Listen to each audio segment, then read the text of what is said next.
Okay, so let's start.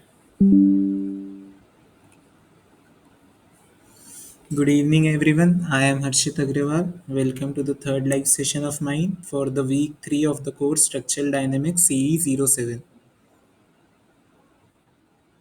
So, in today's session, we will cover following things. First, we will just review what was covered last week, that is in week 2 of this course. Second, then we will see what was taught in week 3, a brief overview just to brush up the content and get everyone on the same page.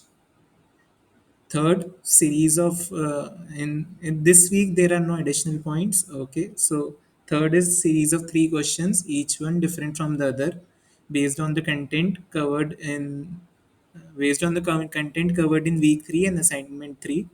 I will first explain you the question, and then step by step we will solve the question. So make sure you all have a pen and a paper besides you so that you can solve along with me. In these questions, I've tried to cover as much content as possible, and going through them will provide you much clarity and confidence over the topic. And finally, we will look into how the theoretically the things that we solve can be visualized through a MATLAB code. So just like in past sessions of mine, I will step by step guide you how to code in MATLAB, and you will see the results. And so if you have access to MATLAB, you keep it open in your laptop or PC. Else just write the syntax along with me and try to replicate it later on. And if any doubts, can ask me in the next session. So I hope everyone are clear with the instructions. If you have any doubts, you can raise hand or write your query in the chat box. I will respond as soon as I will see. I hope everyone are clear. Have anyone else joined? Okay, let's continue. So during the week 2 of the structural dynamic course, we learned about damped free vibration. What this is? These are structures that are under natural initial vibration with some damping present, which can decrease the amplitude of vibration with time. Now, with the given boundary condition and knowing the dynamic equilibrium equation for a single degree of freedom system, we saw that the solution of damped freely vibrating single degree of freedom system is given as follows, where u is the displacement function versus time, and it is given as e to the power minus epsilon omega n t times u of 0 cos omega dt plus v of 0 plus epsilon omega n u of 0 upon omega d whole into sine omega dt, where omega d is the forcing frequency, omega n is the natural frequency, epsilon is our frequency ratio, and rather all terms we know omega u0 and v0 are the initial conditions. Okay, and we saw several problems related to damped free vibration in single degree of freedom system, and we also wrote a code in MATLAB for the same. The figure on your screen shows the result of that MATLAB code that we wrote last week on how damping affects free vibration. You can see as damping coefficient xi is increasing, the drop in amplitude of vibration also increases. Is there a new notification? Okay.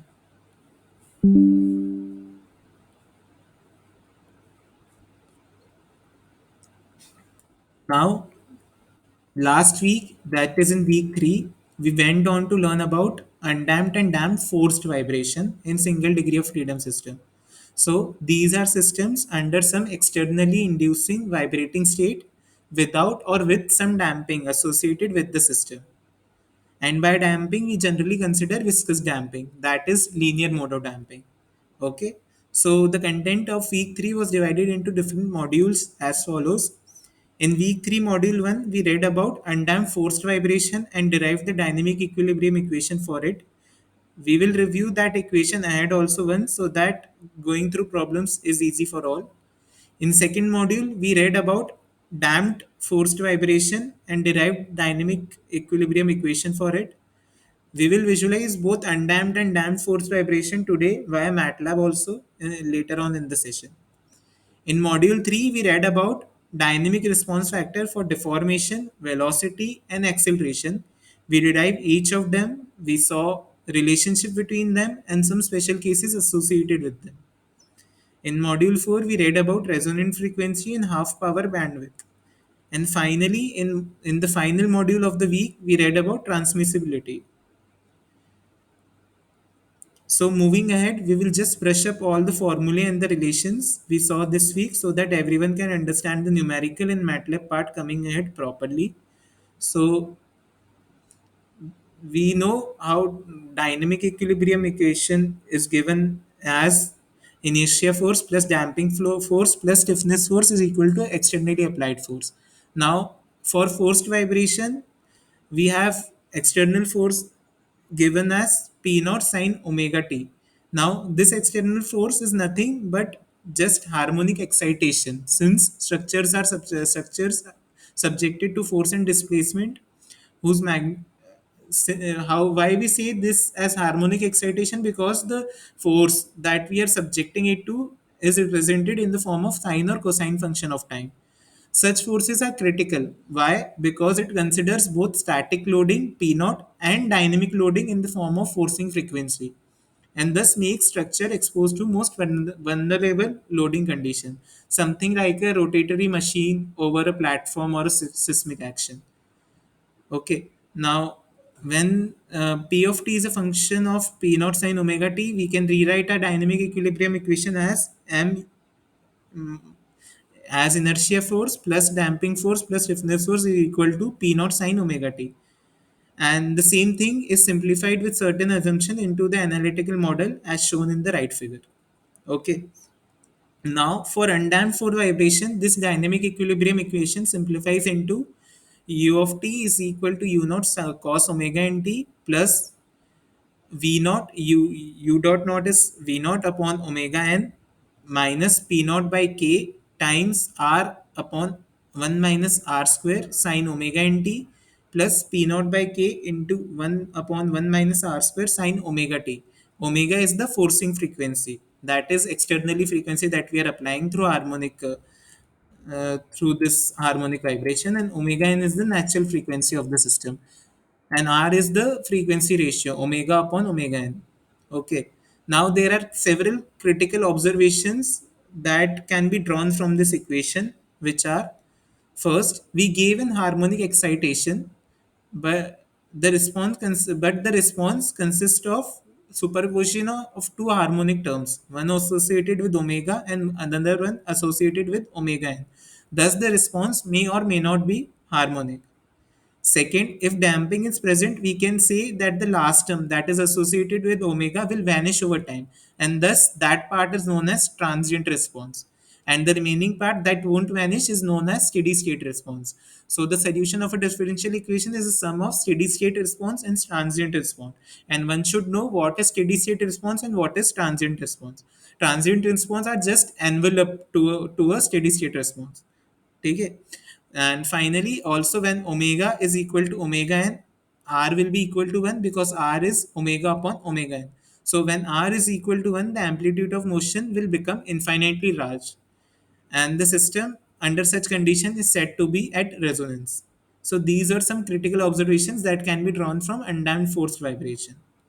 Now, for damped force vibration, the dynamic equilibrium equation simplifies into u of t is equal to e to the power minus epsilon omega n t times a cos omega n t plus b sin omega n t plus c cos omega t plus d sin omega t, where the constant value of c and d are given below in the equation, and here epsilon is the damping coefficient. Okay. So critical observations from these equations are constant of integration a and b we have not calculated right now, but they must be evaluated based on the initial condition of the system, not on the forced harmonic forcing that we are providing, not on that. Okay. And second is the presence of exponential factor e to the power minus epsilon omega nt will cause the first two component that are the transient component to vanish, and thus only the steady state component will remain after long time. Okay, so this again is a part of transient response plus steady state response. So this is how we represent both damped, undamped fourth vibration and damped fourth vibration. So now we understand both the systems. Apart from this, we saw dynamic response factor, which is the ratio of dynamic to static deformation and is given by RD is equal to U naught upon UST, which is equal to 1 upon whole under root of 1 minus R square ka square plus 2 epsilon R whole square. Similarly, we define dynamic response factor for velocity as RV and dynamic response factor for acceleration as RA, and those are the following relations for it. Now, there are generally three critical points: R is equal to 0, R is equal to 1, and R very, very greater than 1. So, for R is equal to 0, RD is 1, RD will be 1, and RV and RA will be 0. And the relationship between UST and U naught will be U naught is equal to UST is equal to P naught by K, and this system is thus known as stiffness controlling system since it is depending upon the system parameter which is only K. Okay. When R is equal to 1, RD, RV and RL will all be together and will all together will be nearly maximum, not exactly maximum at the same point but close to maximum. And at R is equal to 1, UST U naught is equal to UST upon R square, which is can also be written as P naught upon M omega n square. And thus the system parameter that is M controls this equation, and we say it as mass controlling system. And when R is very, very greater than 1, RD and RV are 0 and RA is equal to 1, and UST is given U naught is equal to UST upon 2 epsilon. And since epsilon is there, then we say this system is damping controlling system. Okay, so in this way, we classify dynamic response factor and how which system parameter controls it. So then we read about resonant frequency, which is the frequency at which the amplitude, largest amplitude of response will occur. So we derived relationship for resonant frequency and associated dynamic response factor for each displacement, velocity, and acceleration, and which can be seen from the table on your screen. And finally, we came to transmissibility, that is, how much actually the applied force is transmitted to the system. And it is given by the following ratio: F T naught, that is transmitted force, upon P naught, that is the amplitude of applied force, is equal to under root of 1 plus 2 epsilon r square upon under root of 1 minus r square whole square plus 2 epsilon r square. I guess there is some activity.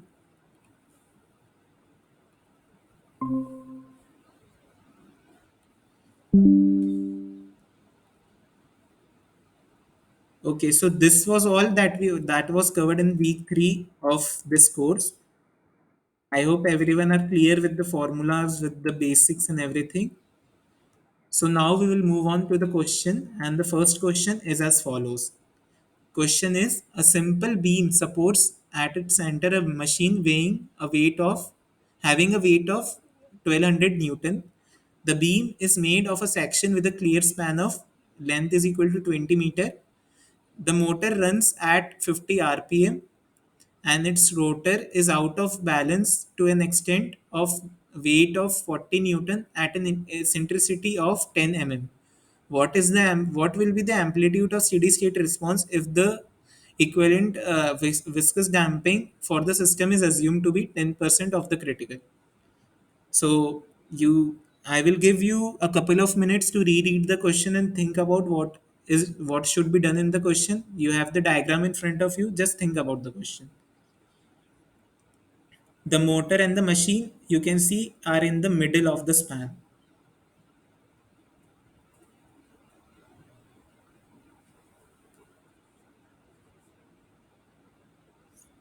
Just read the question a couple of times, note down what values are given, what parameters we need to derive, and how we can solve this question.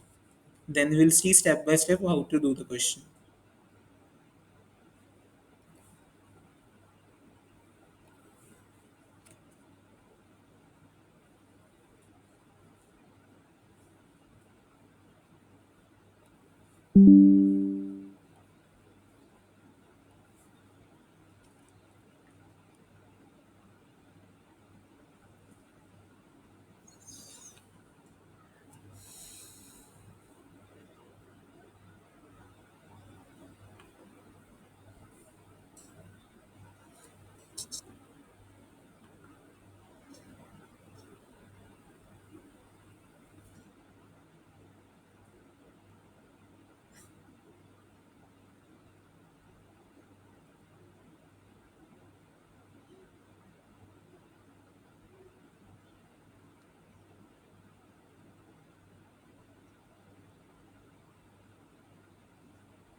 Okay, so let's discuss the solution now. We have given in the question the weight of the machine. Beam is made of length 20 meter. EI value is given 10 to the power 6 Newton per meter. There is a motor in the machine that is running at an RPM of 50, and the rotator of that motor is out of center by an eccentricity of 10 mm, and its weight is 40 Newton. Okay, and we have been given that the viscous damping of the system is assumed to be 10% of the critical. So this means the damping coefficient is 10%. Okay, we need to determine the amplitude of steady state response, that is U naught. Okay, so first step will be to define the determining the system parameters, what all we know from the system. So first is the stiffness coefficient of the beam that we need to determine. Now a force is acting at the center of a simply supported beam, and so to deflect this beam by unit by 1 unit, what is the value of stiffness coefficient? We know this value, 48 EI by L cube. EI value is given 10 to the power 6 and L is 20 meter. So 48 into 10 to the power 6 upon 20 to the power 3. So that will come out to be 6000 Newton per meter. So this is the stiffness coefficient of the beam. Now, natural and forcing frequency also we know from the question. So natural frequency will be under root of K by M. Now, one assumption that you need to make here is neglect the mass of the beam because it is nowhere given in the question. Okay, so mass will be the mass of the machine only. Okay, so natural frequency of the system omega n would be given by under root of k by m. So it will be under root of 6000 into 9.8 upon 1200. Why? Because it was 1200 Newton. We need to convert it into kg. So W is equal to mg. So m will be W by g. Okay, so it will come out to be omega n is 7 radian per second, and the forcing frequency omega naught is given by 2 pi f. We know the rpm, 50 rpm it is given, so it will be 50 into 2 into pi divided by 60 rotation per second. We need to convert it into seconds, so that's why we divided by 60. It was given by rotation per minute was given, so it will come out to be 5.23 radian per second. So the frequency ratio r, that is again a system parameter, will be omega naught by omega n, that is 5.23 by 7, that is equal to 0.748. So these are the system parameters that we can define from the values that are given in the question. Now what's ahead? Now we need to find the dynamic equilibrium equation in this case. Why? Because we have two masses given in the question. One mass is out of center and other mass is at the center. So what does it mean? This is how the analytical model will look like. Since the motor is moving in vertical direction, so we will have a model like this where the spring and the damping system is present vertical, and above it we have a machine. Now machine mass is m, but it was given that the motor is out of center by eccentricity, that is e naught. So you can see in the diagram a mass m dash is present at a distance e naught from the center, and what will be this position at any time? It will be given by an angle which can be written as omega t. Theta is equal to omega t because omega is the frequency of rotation of that system. So suppose our system is moving upward by a deformation of u. So from the free body diagram we can see the spring force will act downwards, the damping force will act downwards, and the mass of the system will also try to move downwards. So there will be two forces associated with inertia here. Okay, one will be what is the movement of center of mass. So it will be given by m minus m dash of u double dot. Okay, this will be the movement of center of mass. Now that mass m dash that is out of position, it is what is the position of it? It will be given by term, we define a term ut, which is equal to u plus e naught sine omega t. E naught sine omega t is the vertical distance of that mass m dash out of center of mass. Okay, you can see if E naught is the distance from the center and omega t is the angle. So the vertical component will be E naught sine omega t. So the total movement of that mass will be U plus E naught sine omega t. Okay. So according to Newton's second law, adding force in vertical direction in FB in the free body diagram, we get m minus m dash u into acceleration plus m dash into acceleration plus ku plus c times velocity is equal to 0.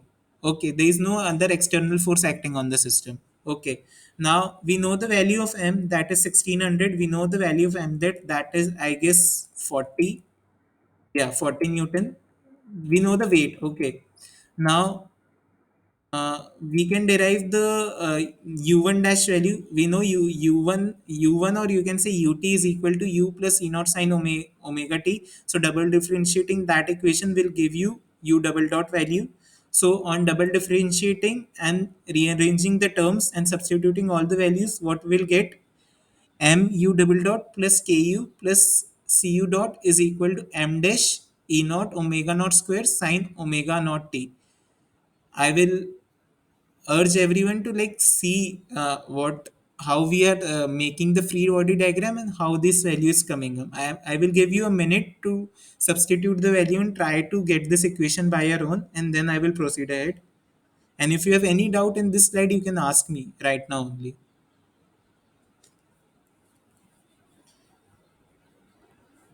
This is the main part of this question, so everyone must be clear with this part. Any doubts in this equation, how it came up?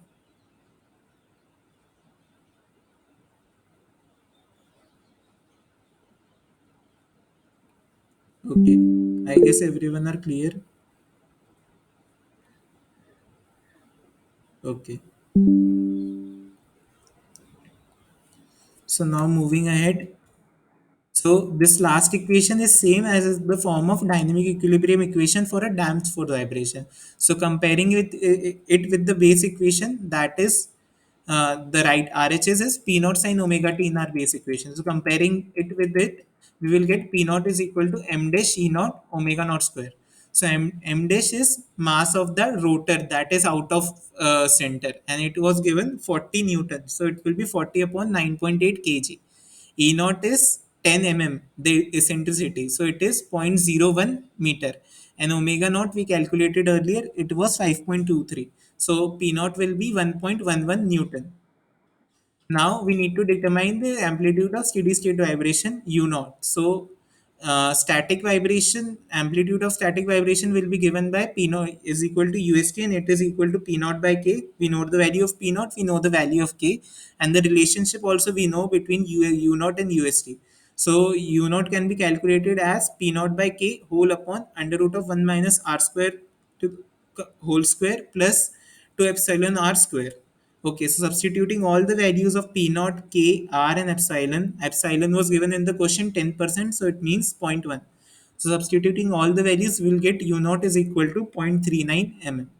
So this is the amplitude of steady state vibration. This is our answer. So this was the first question where we first determined the system parameters. We derived the dynamic equilibrium equation. We got the forcing function, and then we got the amplitude of steady state vibration. I hope everyone are clear with this question.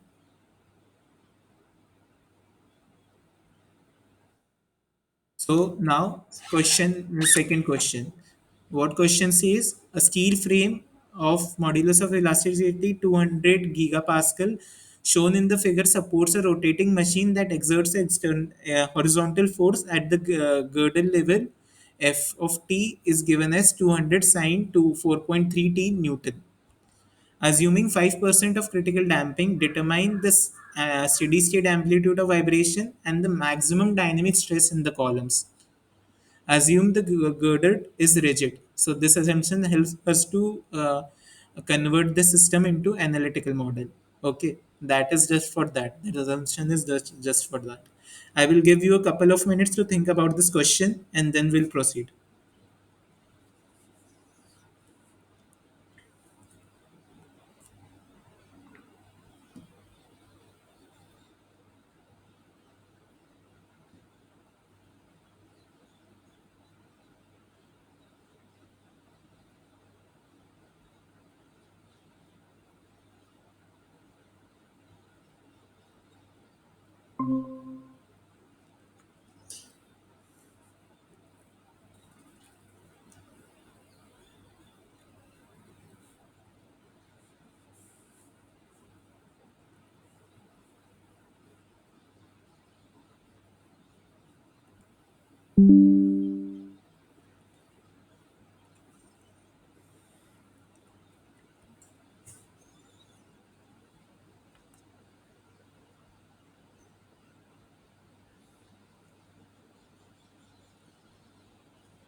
Okay, so let's see the solution now.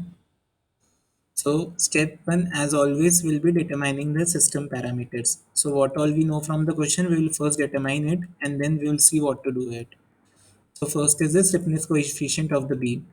So it will be given by, since there are two columns and those columns are in parallel. So in the first live session of mine, I have told you when the two springs are in parallel, so equivalent spring constant is two times the sum of both the springs. So since both the equivalent, it is the stiffness coefficient of the column. Okay, so since both the columns are of same material property, so it will be 2 times 3I by L cube. 3I by L cube is the stiffness coefficient for one column. We know the value of E, that is 200 into 10 to the power 3. It was given uh, at 200 GPa. So 200 gigapascal I have converted into megapascal. Megapascal is Newton per millimeter square. So 200 into 10 to the power 3 Newton per millimeter square. I will be BD cube by 12. We have been given about the dimensions, width and the breadth. So it is 8 into 24 cube by 12, and length is given 2.5 meters. So it will be 2500 mm. Okay, so every term is represented in the form of mm and Newton. So on solving, you will get value 708 Newton per meter. Try to do the calculation on your own also, and you will get the same value. Okay, so this is stiffness coefficient. Now, what is natural and the forcing frequency? So again, natural frequency will be under root k by m. M is given 250 Newton, so it will be 250 upon 9.8. Weight is given 250 Newton, so m will be 250 upon 9.8. So omega n will be under root of 708 into 9.8 upon 250. So it is 5.27 radian per second. And the forcing frequency omega naught, we know from the function, it is given 200 sine 4.3 t. So omega naught is 4.3. So the frequency ratio, that is r, is given by omega naught upon omega n. So it is 4.3 upon 5.27, that is 0.816. Okay, so these values are known from the system. Now we need to determine the steady state amplitude of vibration. So in this case, we know the value of P naught, we know the value of K from the calculation, we know the value of R, and we know the damping coefficient epsilon. So UST upon U naught is equal to U naught upon UST. We know the relationship between two, and we know all the values that we require. So U naught will be given by P naught by K whole upon under root of 1 minus R square whole square plus 2 epsilon R square. So we know the value of R, epsilon, P naught and K. Substituting all the values, we will get U naught is equal to 0.821 meter. Now, this was the first part of the answer, determining the steady state amplitude of vibration, which can be easily done, since we have seen in last question how we first derived the dynamic equation and then we got the steady state amplitude. In this question it was direct calculation. Now the critical part here is the maximum dynamic stress in the column. How to determine the maximum dynamic stress in the column? So firstly, we need to determine the maximum shear force in the column. That will be given by total shear force we know. So in each column, there will be half of the maximum shear force that will go. So it will be half of Ku naught. So Ku is the force that is acting on the steel frame. So both column will get half and half of that force. So maximum shear force in a particular column will be zero point 0.5 times Ku naught. So it will be zero point 0.5 times K is 708 that we calculated, and U naught is the amplitude of steady state vibration, that is 0.821. So it will be 290.7 newtons. So this is the maximum shear force in the column. So now we know the shear force. So the maximum bending moment will be given by uh, maximum shear force into length of column. So the maximum bending moment is 290.7 into 2.5 meters. So it is 726.82 Newton meter. So this is the maximum bending moment in the column. Now we know the maximum bending moment. So now we can determine the dynamic stress in the column. And this relationship you may know from your past basics structural dynamic courses. Maximum dynamic stress is given by maximum bending moment into C by I. So it is maximum bending moment upon I by C, and I by C is the section modulus. I is the inertia and C is the center of mass, height of center of mass. So it is I is bh cube by 12 upon h by 2. So it is bh square by 6. We know the value of b and h. So we can calculate I by C and it will be 768 millimeter cube. So we know the value of I by C and we know the value of mx. So maximum dynamic stress will come out to be 726.82. We convert Newton meter into Newton millimeter. So we multiplied by 1000 divided by 768. So it will come out to be 946 megapascal. Megapascal is nothing but Newton per millimeter square. Okay, so this is the maximum dynamic stress in the column. I hope everyone are clear with what we did in this question. Any doubts?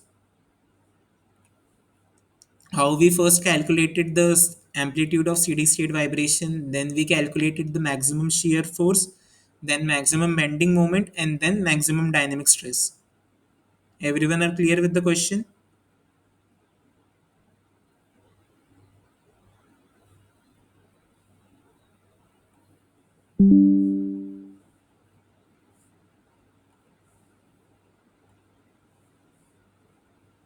Okay, so let's move ahead to the third question. What question says a machine having a total weight of 800 Newton, including its foundation, is to be isolated from the vibration of the ground, which is F is equal to 22.8 centimeter per second due to other machines operating nearby. Determine the stiffness of a rubber isolation spring to limit the transmitted vibration to 1 by 10. So this is transmissibility value that is given zero point 0.1. And there are two cases. In the first case, we need to neglect the damping in the system.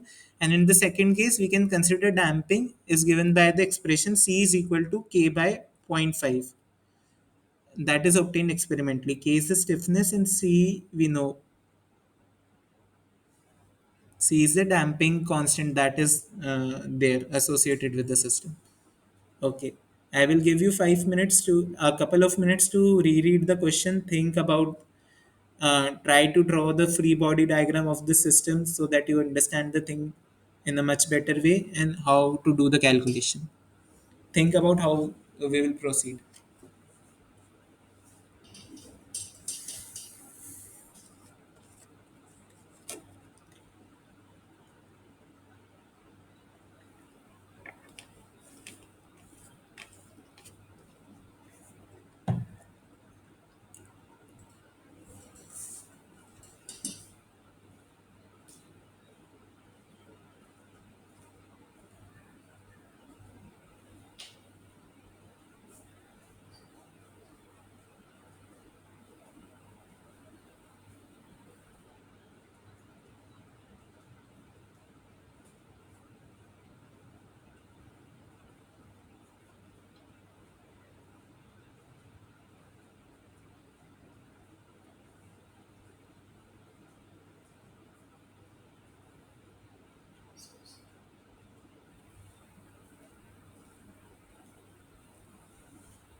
Okay, so let's see the solution for this question.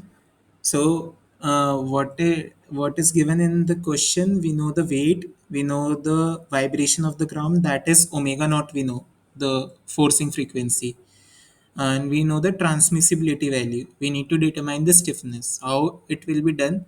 We know the transmissibility value. So from that equation, we'll first get the value of frequency ratio R. Now R is nothing but omega naught upon omega n. So omega naught we know, so we will get the value of omega n. And omega n is nothing but under root of k by m. M we know, omega n we calculated, so we will get the value of k. But the twist is we have two conditions. In first, we need to neglect damping, and in second, we need to consider damping. How much damping we don't know at this moment, but it should satisfy this expression. Okay, so let's say. So first we will determine the system parameters.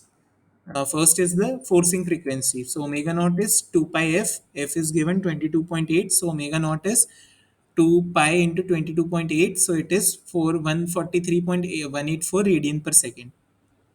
And second is the mass of the system. So weight is given 800 newtons. So mass of the system will be W by G. So 1800 upon 9.8, that is 183.67 kg. So these are the system parameters that we can define from the given conditions. That when we can define from the given parameters in the question. Okay. Now, second step is the first part of the answer, that is neglecting damping determines stiffness.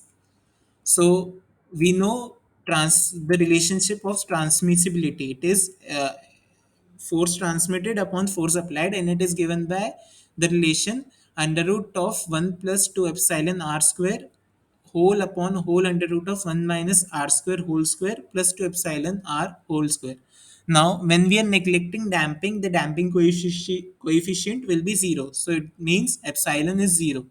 So this substituting epsilon is equal to 0. The to epsilon r term will become 0. So the relation of transmissibility will simplify into 1 upon 1 minus r square. Now it is given that transmissibility should be limited to 10% in the question. Okay, 1 by 10. So it is zero point 0.1. So we know the transmissivity value is zero point 0.1. So 1 upon 1 minus r square is equal to zero point 0.1. So on solving this relation, you will get any doubts?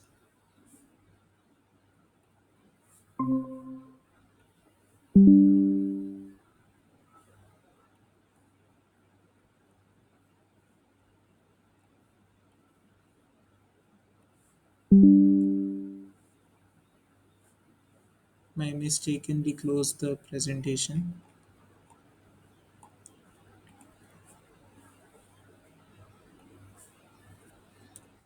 Okay, so where are we? 1 upon 1 minus r square is equal to zero point 0.1. On solving this equation, we'll get r is equal to 1.3.3166. So r is frequency ratio. And what it is? Omega naught upon omega n. Omega naught we know from the question. So omega n will be omega naught by r. So omega naught is 143.184 and r is 3.3166. So omega n will come out to be 43.172 radian per second.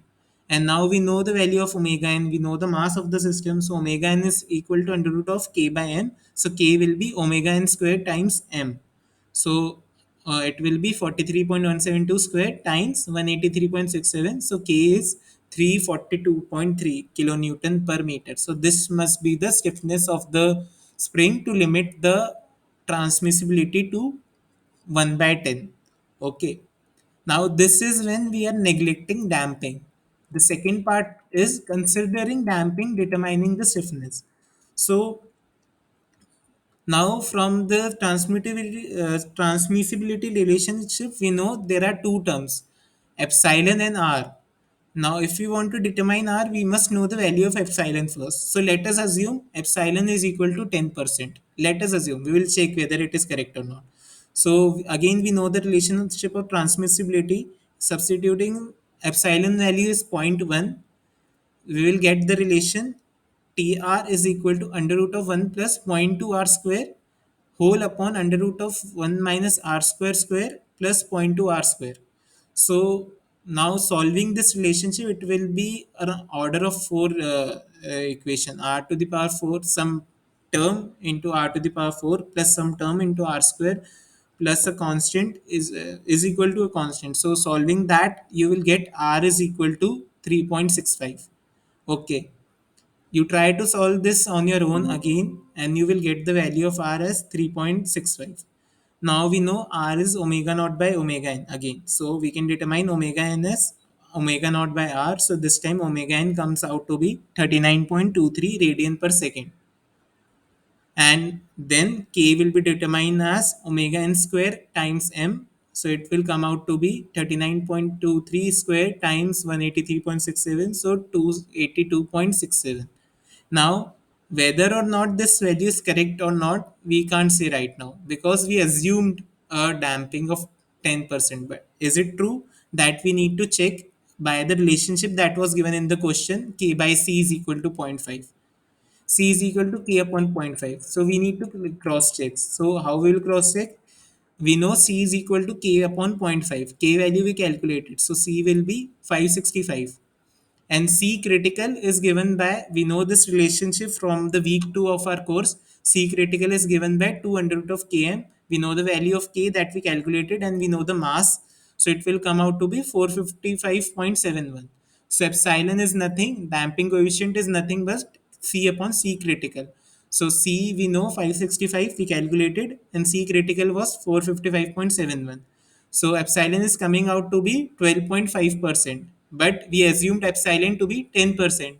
So 12.5 is slightly higher than what we assumed. So this means that our assumption was wrong. So we need to again repeat the whole calculation with the new epsilon. So let us assume this time epsilon is 11%. So again, you will take epsilon as 11%. You will again calculate the R value. From R value, will do the omega n calculation, and then you will calculate the value of K. So R this time, you do this calculation on your own. I am telling you the answer. R will be the same process you need to opt for. There is nothing new in learning the in again like showing you the solution, showing you the same steps. So R will come out to be 3.73, omega n then will come out to be 38.38, and K then would come out to be 270.55 kilonewton per meter. But again, we assume epsilon is equal to 11%. It may or may not be correct, that we need to cross check again. So again, cross checking by the same manner. C is equal to K upon zero point 0.5. C now will come out to be 541.1. Then we will calculate C critical, that is 2 under root of Km, that will come out to be 455.83. And this time epsilon is coming out to be 11.9%. Now this is much more closer than what we assume. Now if you want to get more precision, you can go with an epsilon of 11.5%. Again repeat the calculation. But for now I'm stopping at this step. So we say that our assumption was correct. So the required spring constant that we calculated is correct, and it is K is equal to 270.55 kilonewton per meter as calculated above. So this is how we do calculation. This is how we take into account transmissibility, all the relationship that are given in the question, how we correlate everything, how we do assumption, and how we do calculation. So just see how we proceeded on with the question, what was given in the question, and how we tried to solve the question, how we connect different elements and different formulas. I hope this question is clear to everyone. Any doubts? If any one of you didn't understood what we did.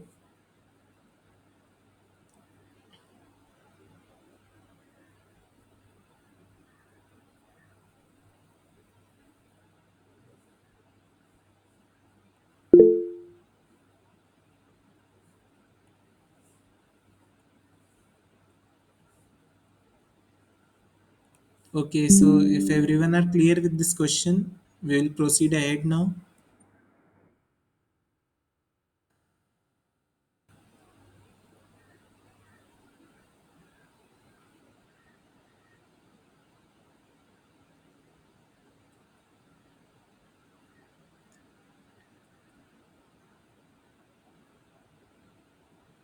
So now as a part of additional learning, in every live session of mine I cover a tutorial on MATLAB, wherein I will describe a single degree of freedom system that was covered in the week content. So this time we have two systems of that: undamped forced vibration and damped forced vibration. So for week 3, we will see the displacement response of an undamped and a damped forced vibration single degree of freedom system one by one. So let's see now. First problem is, our objective is to visualize the motion of a simple undamped structure under an externally forced vibration with a single degree of freedom system, and using the values illustrated in question 2 without taking into account damping there. We need to plot the response with initial condition given as displacement is equal to 1 mm and velocity is equal to 0.5 mm per second. So what this question says, whatever values we calculated in question 2, whatever values we took, that is the stiffness coefficient, natural frequency, forcing frequency, u naught value, these are value we need to consider, and we need to plot the displacement response for an undamped forced vibration.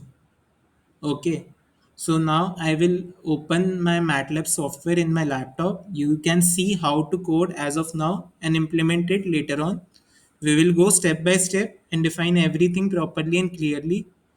All the syntax that I will use today are a little complex. In the first question, it will be simple, but in the second question, it will be complex. So please pay attention. I will try to clarify them, but you can also try to learn more about them from your end later on by visiting our MATLAB official web page or by more.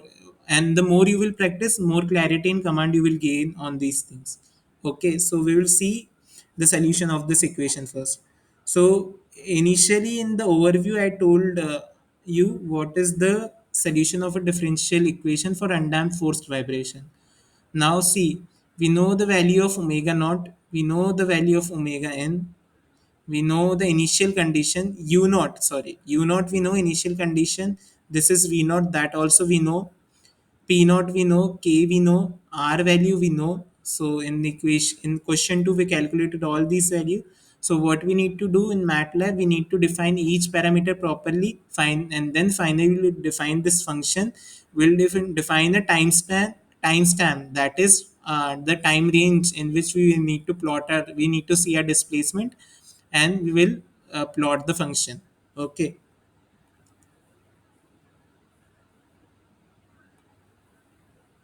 So this is my command window. So what will be the first step? First step will be to define given values. Okay. So first is initial conditions. That was that we defined just now. So we defined u naught is equal. It was given u naught is equal to 1 mm and v naught is equal to 0.5 mm per second. So these were the initial conditions of the system. Now we will define system parameters. So what are those parameters? P naught is equal to 200. We know from the question. I will just revisit the question for you. So P naught we know is 200. K value is, that was, we calculated stiffness coefficient. It was 708. Remember that all the things must be in homogeneous uniform units. Okay. Omega naught, it was given in the question 4.3.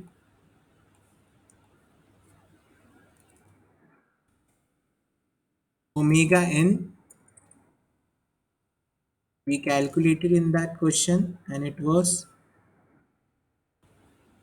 5.27.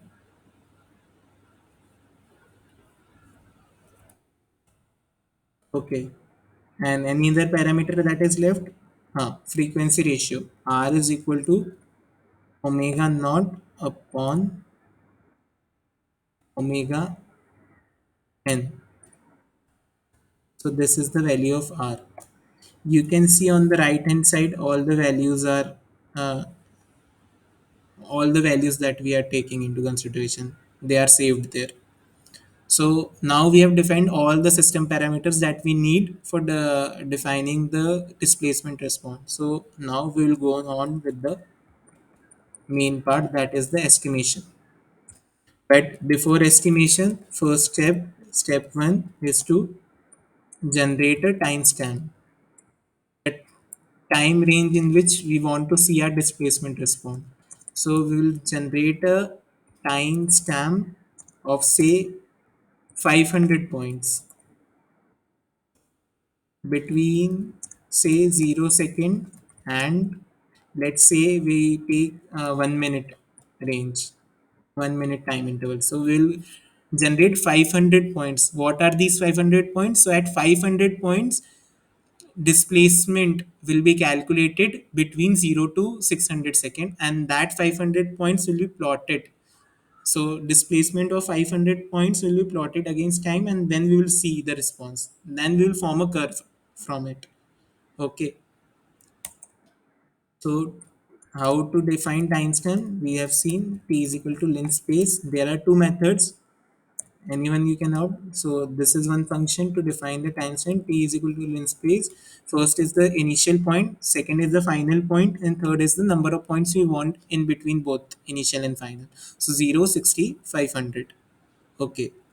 This is how we define the time. Now step 2 is to calculate the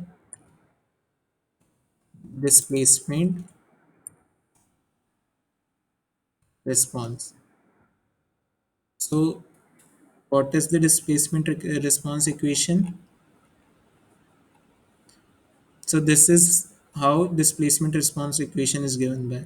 So we'll say assume u naught is a constant a, this is a constant b, and this is a constant c. So u of t is a cos omega n t plus b sin omega n t plus c sin omega t. So we will first define a, b, and c, and then we will write the final equation, because directly defining this equation may become a little clumsy and complex. So first we will define all the three of these constant, and then we will write the final equation. So a is u naught, b is v naught by omega n minus p naught by k times r upon 1 minus r square, the uh, constant part that is associated with sine omega n t. Okay, so it is v naught upon omega n minus p naught by k times r upon 1 minus r square. Okay, recheck v naught upon omega n minus p naught by k whole into 1 upon 1 minus r square. So this is the value of second constant. The third constant is given by p naught by k and into 1 upon 1 minus r square. So it will be p naught by k whole into 1 upon 1 minus r square. Okay. So in this way, we have defined all the three constant terms. So u is a cos omega n t plus b sin omega n t plus c sin omega t. So u displacement response is a cos omega n t plus b sin omega n t plus c sin omega t. No, c sin omega naught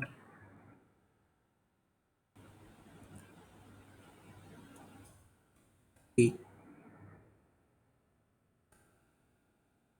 So this is how a displacement response is defined. You can see in the workspace on the right hand side, we have a displacement response, a result that is generated of 500 points because we took a timestamp of 500 points. So displacement response will be also of 500 points. Now, what is the final step? Plot the response. So we will use the function plot x comma y. So x is t, y is u. Before looking at the plot, first we will label it. Title is response. X label will be displacement. No, X label will be time,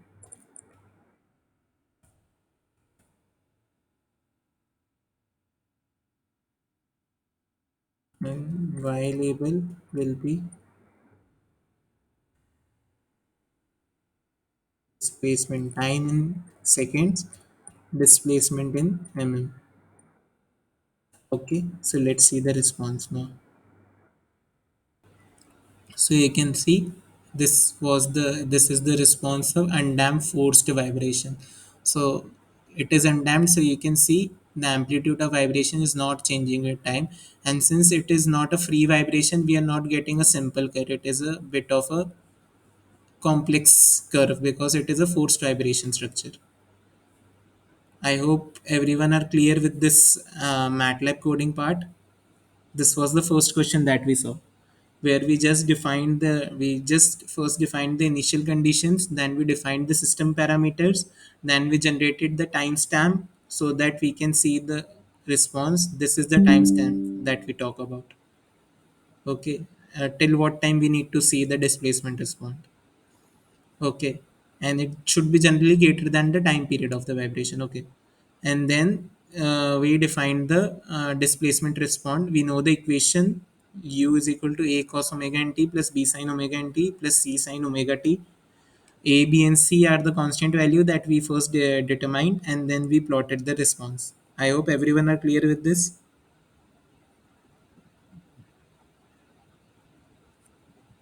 Yes, sir. Okay, so now we will see the second MATLAB question, which will be for damped forced vibration.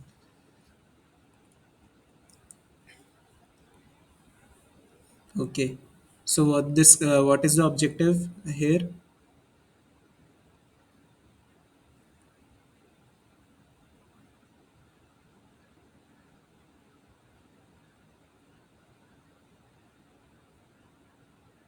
Okay, so our objective is to visualize the motion of a simple dam structure under externally forced vibration with a single degree of freedom system. Again, we'll take the values that we calculated from question 2. This time we'll consider the damping also. Damping, there was 5%, I guess. Let's check. Epsilon value was 5%, damping coefficient. So we need to take the damping coefficient of 5% and initial condition are the same, displacement of 1 mm and velocity of 0.5 mm per second.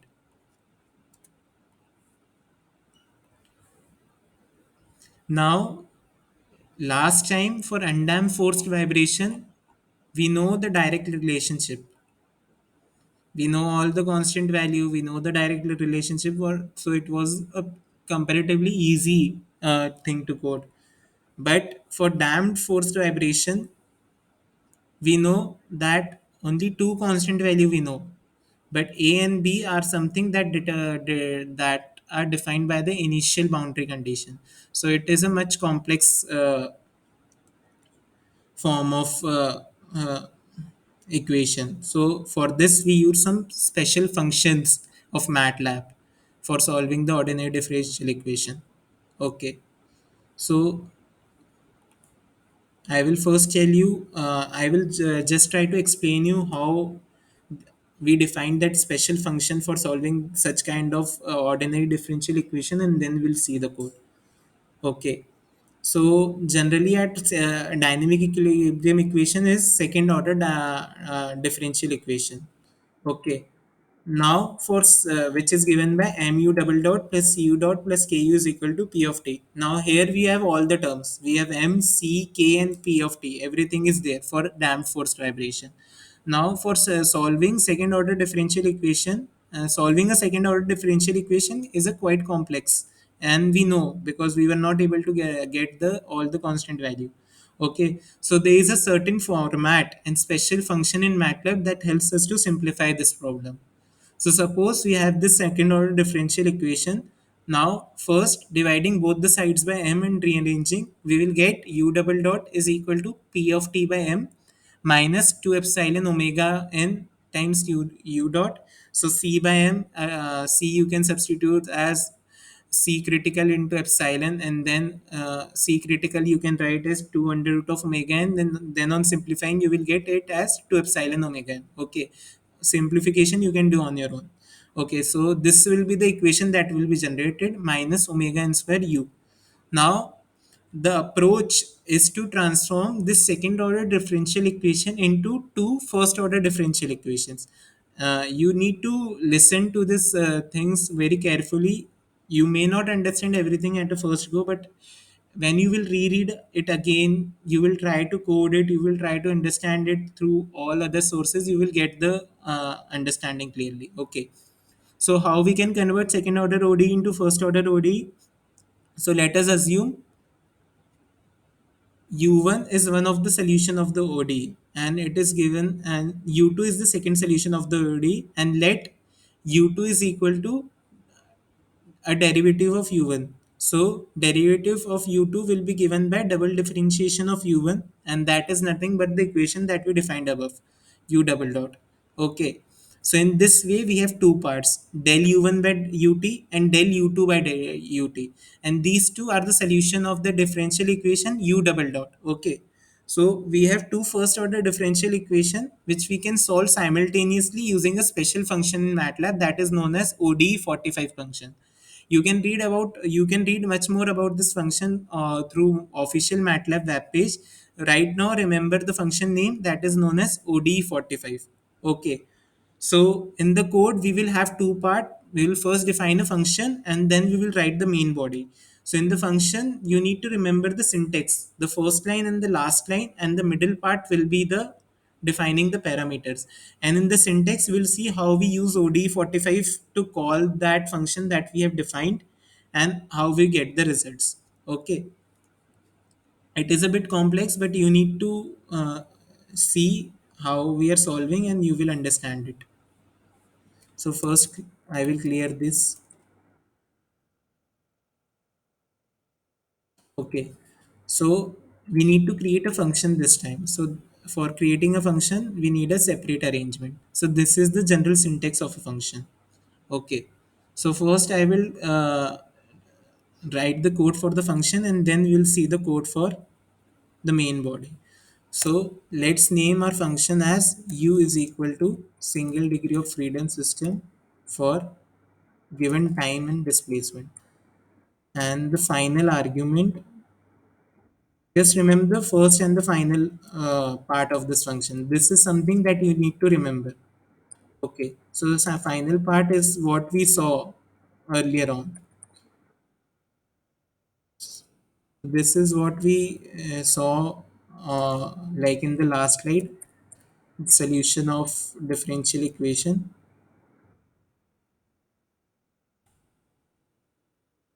where u1 and u2 are two solutions that we are defining. Xi is a damping coefficient, omega times u of u2. Now, this is the first and the last part, and the middle part will include all the given values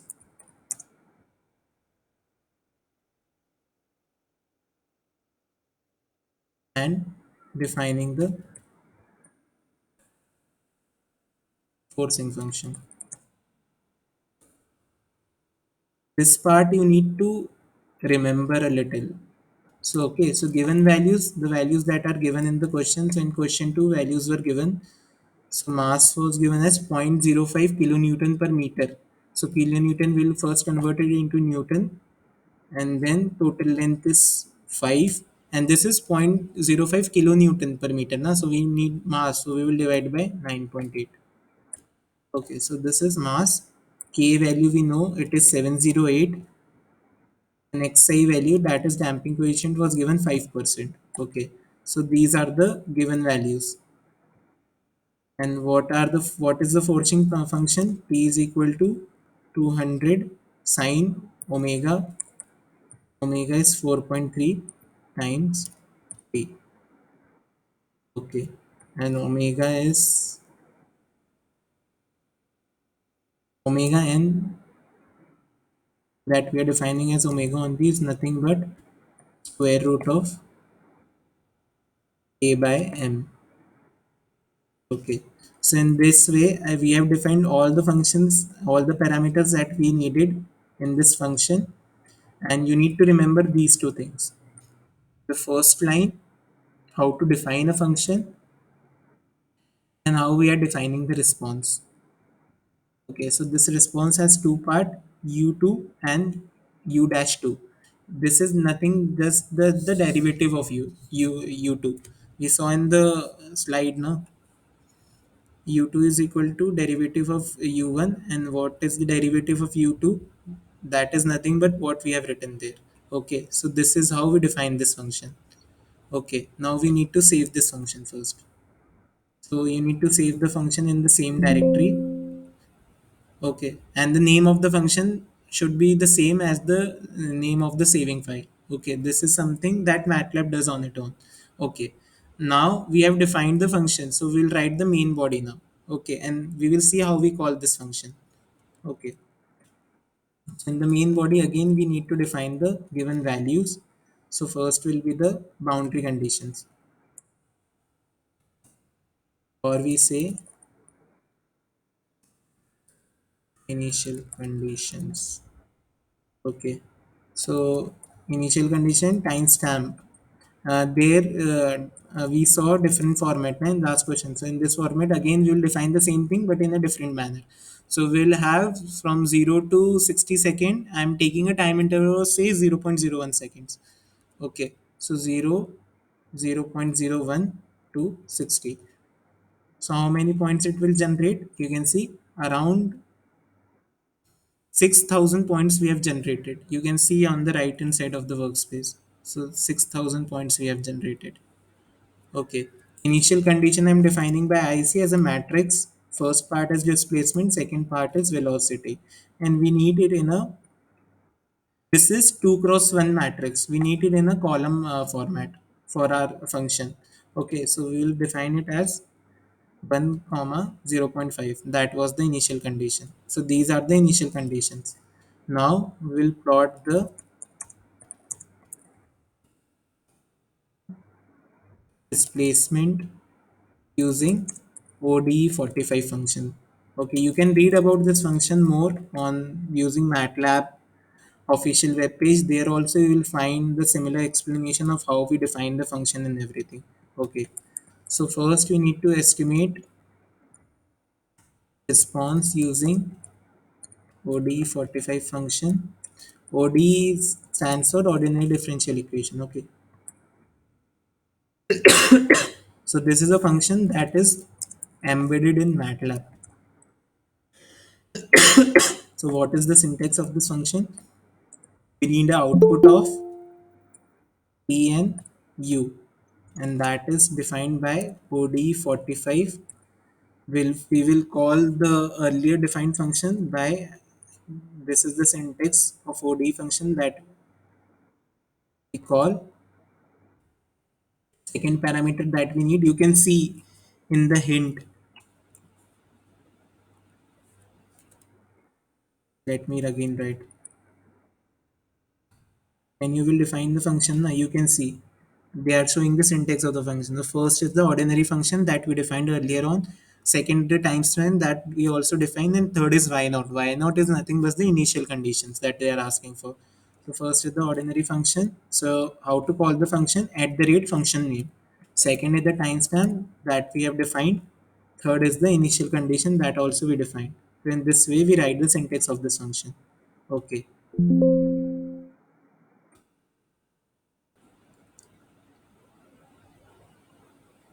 There is some error in the solution. Let me just check.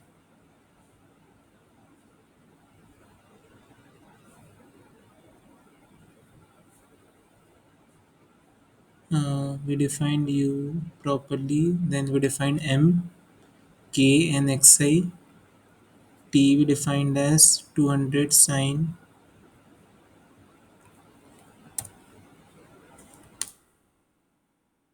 omega. We defined square root of k by m, and then u we defined as u of 2 p. Okay. So this was the error. You need to remember the syntax properly, how to define everything. Okay. So we need to rewrite this part again. Let me clear this part.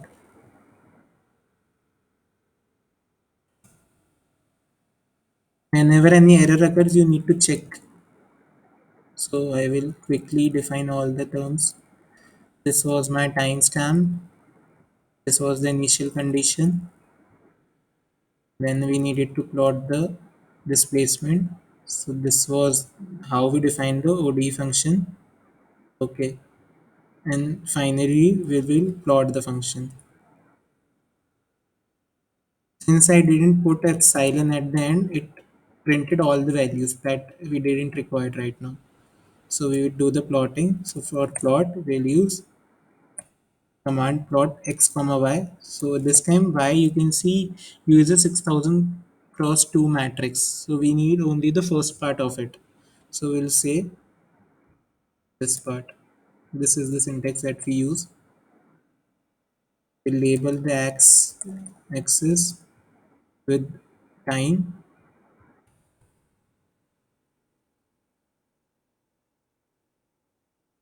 and we label the y-axis with displacement.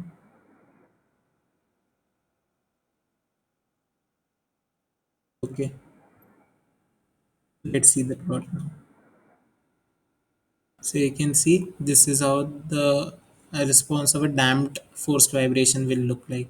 So you can see initially the amplitude of damping was large, and slowly this may be the transient envelope above and below this. So and slowly as the damping started to dominate, the amplitude reduced and it reached the steady state response state. So we saw na initially every function, every solution has two part: transient response and steady state response. So transient response, due to transient response, one part will die after a certain time. So we can see that as the amplitude is decreasing and then it becomes constant. So this is the steady state response, and this was the area where transient response was also contributing.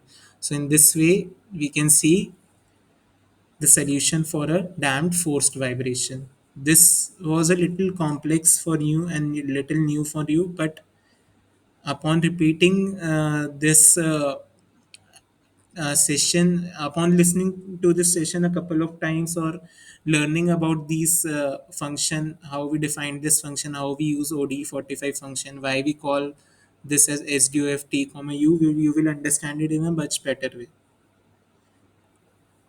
I hope I was able to clear a little bit. Any doubts in the second MATLAB tutorial?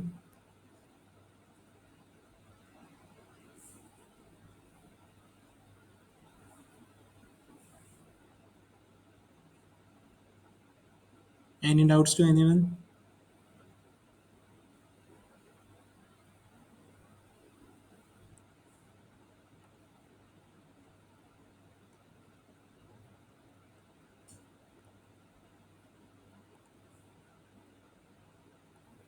Okay, so this was all for today's session. If you have any doubts, you can ask. I will be available in the meet till 8 p.m. Thank you. Thank you.